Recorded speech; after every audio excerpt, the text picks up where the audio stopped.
예, 여러분 반갑습니다. 요! 크라샤! 어반입니다.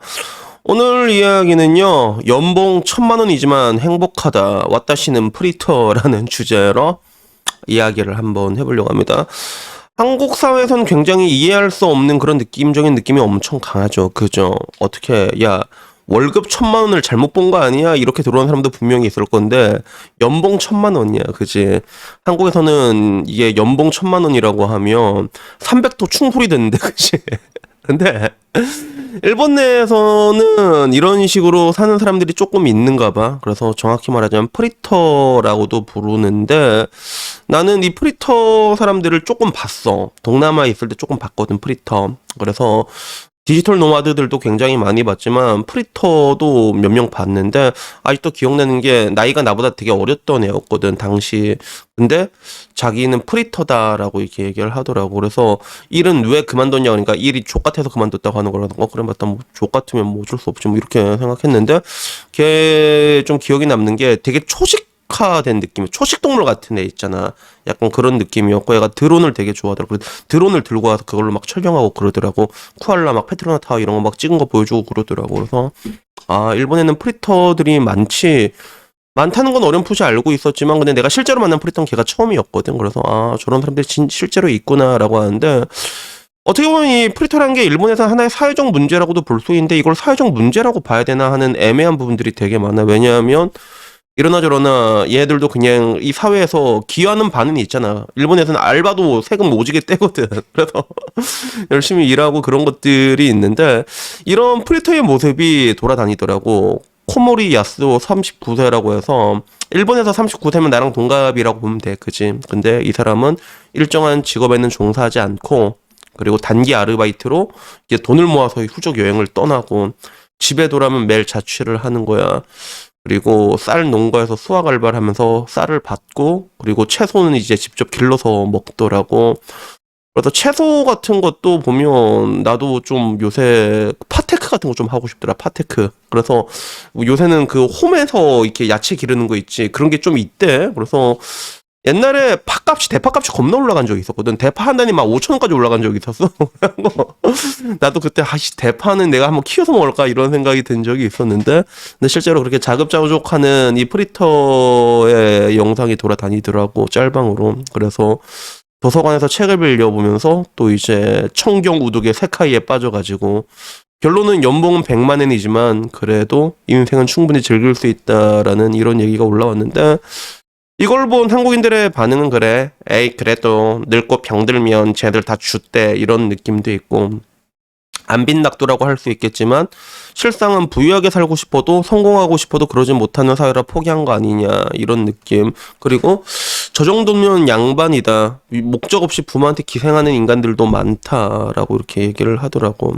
그리고 우리나라도 저런 사람들이 급증할 거다라고 얘기했는데 우선은 우리나라는 저렇게 급증할 수가 없어. 우리나라는 아르바이트만으로 살기가 쉽지가 않습니다. 그죠? 우리나라는 그게 가능한가? 아, 가능할 수도 있겠다. 최저시가 엄청 올라가지고, 그지? 편의점 하면 막 350 벌잖아. 근데 문제는 뭐냐면, 구하기가 또 힘들잖아. 그지? 알바가. 그래서 지금 알바도 부익부 빈익빈이 돼가지고, 힘든 건 사람들이 아예 안 하고, 그지? 좀 약간 편한 건 사람들이 다 몰려가고 그런 느낌인데, 근데 일본 내에서는 저렇게 프리터가 성립이 될 수 있는 게 최저 시급이라는 게 말 그대로 최저로 형성돼 있다는 느낌이 되게 강하거든. 그래서 일자리가 되게 많아. 그래서 나 아직도 기억나는 게 일본 같은 데 가면 춤추는 알바도 있어요. 춤추는 알바. 그게 치어리더처럼 옷도 입으면서 막 플랜카드 막 돌리면서 막 약 같은 거 바르고 진짜 그래. 그래서 일자리가 굉장히 많으니까 저런 것들이 저렇게 이렇게 유지가 될 수 있는 건데 기본적으로 한국에서는 저런 프리터 같은 형태로 살아간다는 게 쉽지는 않을 것 같지만 근데 나는 여러분들에게 항상 한 얘기가 그런 얘기 많이 하잖아. 여러분 인생에서 여러분만 좋으면 된다라는 얘기를 많이 해. 그래서 골드리그까지는 올라가라라는 얘기를 항상 하지만 근데 그걸 떠나가지고 사람이 자신에게 주어진 것들에 그런 뭔가 만족하고 감사하고 사는 이런 삶의 태도 같은 거는 분명히 배울 만한 부분들은 난 있다고 생각을 하거든. 그래서 일단 내가 좀 궁금해가지고 일본인 프리터가 얼마나 많나 싶어서 내가 한번 찾아봤어. 그래서 일본 같은 경우는 프리터가 엄청 많아. 138만 명이 있다고 하더라고. 그래서 야 저렇게 많단 말이야? 따지고 보면 프리터가 맨 처음에 생기게 된 게 이제 일본 버블 경제하고도 연관이 있거든. 그래서 버블 경제 이전에 일본 같은 경우는 기본적으로 종신 고용 구조였어. 고용이. 이 책임진다는 느낌이었고 한국의 고용 구조도 일본에서 넘어온 느낌이 있지. 미국식이었으면 바로 지금 You are fired 한마디면 바로 해고잖아. 한국이 그렇게까지 야발이 없진 않잖아, 그지?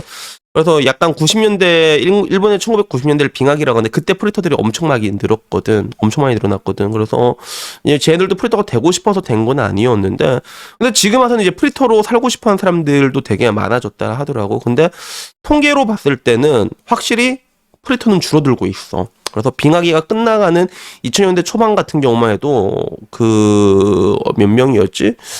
프리터 중에 200만 명이 넘었어. 200만 명이 넘었는데 그지 복돌아 이 새끼 200만 명이 넘었는데 근데 이게 지금 와서 보면 2019년 기준으로 보니까 138만 명까지 줄었다라고.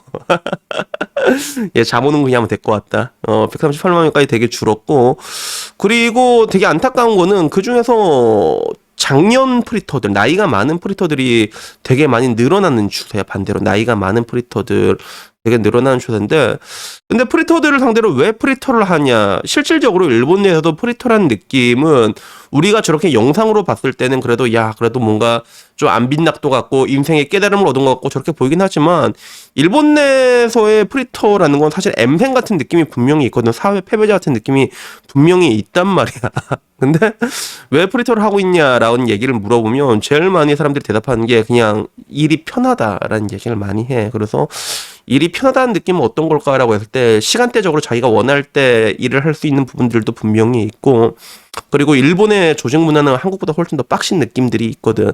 분명히 빡시단 말이야.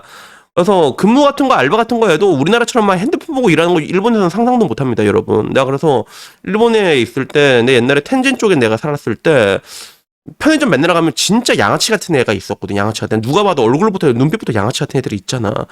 그런 애들인데 나 맨날 들어오면 그렇게 맨날 껄렁껄렁 하다가 나만 들어오면 맨날 이라시아이마세 맨날 이렇게 이라시아이마세 이렇게 맨날 인사하고 그러니까 근무 강도도 되게 빡세 일본 같은 경우. 그러니까 정규직이라고 한다면 더 힘들 수밖에 없겠지. 그래서 뭐 그런 것들이 있으니까 일부러 좀 편하게 살려고 프리터를 하는 그런 느낌이라고 난 생각을 하는데 근데 여러분들에게 내가 얘기하고 싶은 건데 프리터처럼 이렇게 프리터로 살아라라는 얘기는 하고 싶지는 않고 나는 항상 여러분한테 골드리그까지는 가라고 얘기를 하잖아. 근데 그거는 좀 필요한 것 같아. 뭐라고 얘기할까. 내 친구들을 봐도 이렇게 공통적으로 하는 얘기가 유부남들이 하는 얘기가 진짜 결혼 안 했으면 유부남들 직장 50%는 때려칠 거다라고 얘기를 하거든. 그게 결국엔 이제 돈 많이 주니까 어쩔 수 없이 다니는 것도 있는데 일하면서 스트레스 받는 사람도 되게 많단 말이야. 근데 일을 하면서 좀 내가 좀 덜 스트레스 받을 수 있는 일을 하는 거는 이건 진짜로 메리트가 있다고 난 생각을 하거든. 그래서 나는 좀 이게 여러분처럼 이렇게 프리터로 이렇게 살라 이런 얘기가 아니라 그래도 좀 이렇게 일을 하면서도 이게 사람들이 만족도 있게 살아갈 수 있는 방법들은 여러 가지가 있단 말이야. 그러니까 그런 것들을 조금 이렇게 찾아라고 얘기하고 싶어. 어차피 이제는 뭐 사람들 이게 결혼하라고 해도 안 하고 이렇게 왔잖아. 그러면 여러분들의 인생의 삶의 만족도를 수직 상승시켜준 건 일이란 말이야. 일. 그래서 나도 지금 보면 지금이 이제 아침이야. 아침 지금 새벽 6시 58분이거든. 근데 지금 영상 찍고 있는데도 근데 나는 이게 일이라고 생각하고 찍고 있는데 되게 편하단 말이야. 이게 내가 일을 하고 싶을 때 하니까. 그래서 뭔가 좀 미니멀 라이프적인 느낌들도 있지만 여러분들이 좀 이게 너무 돈적으로 이렇게 집착하지 않더라도 뭐 일적으로나 뭔가 좀 이렇게 편안해질 수 있는 것들이 있지. 그런 것들을 찾아가는 그런 삶의 자세는 굉장히 중요한 게 아닌가라는 그런 생각이 문득 들더라고. 그러니까 뭐 결혼을 하면 어쩔 수는 없겠지만 그지 복돌아? 그치 그런 건 어쩔 수가 없겠지만 근데 만약에 뭐 미혼이고 결혼 생각도 없고 그러면 여러분들이 여러분의 삶을 평온하게 만들 수 있는 방법들은 굉장히 많거든. 그러니까 이런 것들은 우리가 한번 눈여겨볼 필요가 있지 않나 뭐 그런 생각이 듭니다. 그래서 여튼간에 뭐 오늘 이야기는요 여기까지고요. 아무쪼록 여러분들의 인생에서 뭔가 좀 이렇게 항상 내가 말하는 그런 내면의 평화를 꼭 찾으셨으면 좋겠고 그리고 이게 가장 중요한 게 일 같은 거 여러분한테 맞는 일 한번 찾아봐. 그래도 그런 것들이 굉장히 중요하다고 저는 생각을 하니까 뭐 다들 이렇게 좋은 결과 있으셨으면 좋겠습니다. 여튼간에 뭐 오늘 이야기는요 여기까지고요. 다음에 좀 더 좋은 이야기로 찾아뵙도록 하겠습니다. 이상입니다. 감사합니다. 야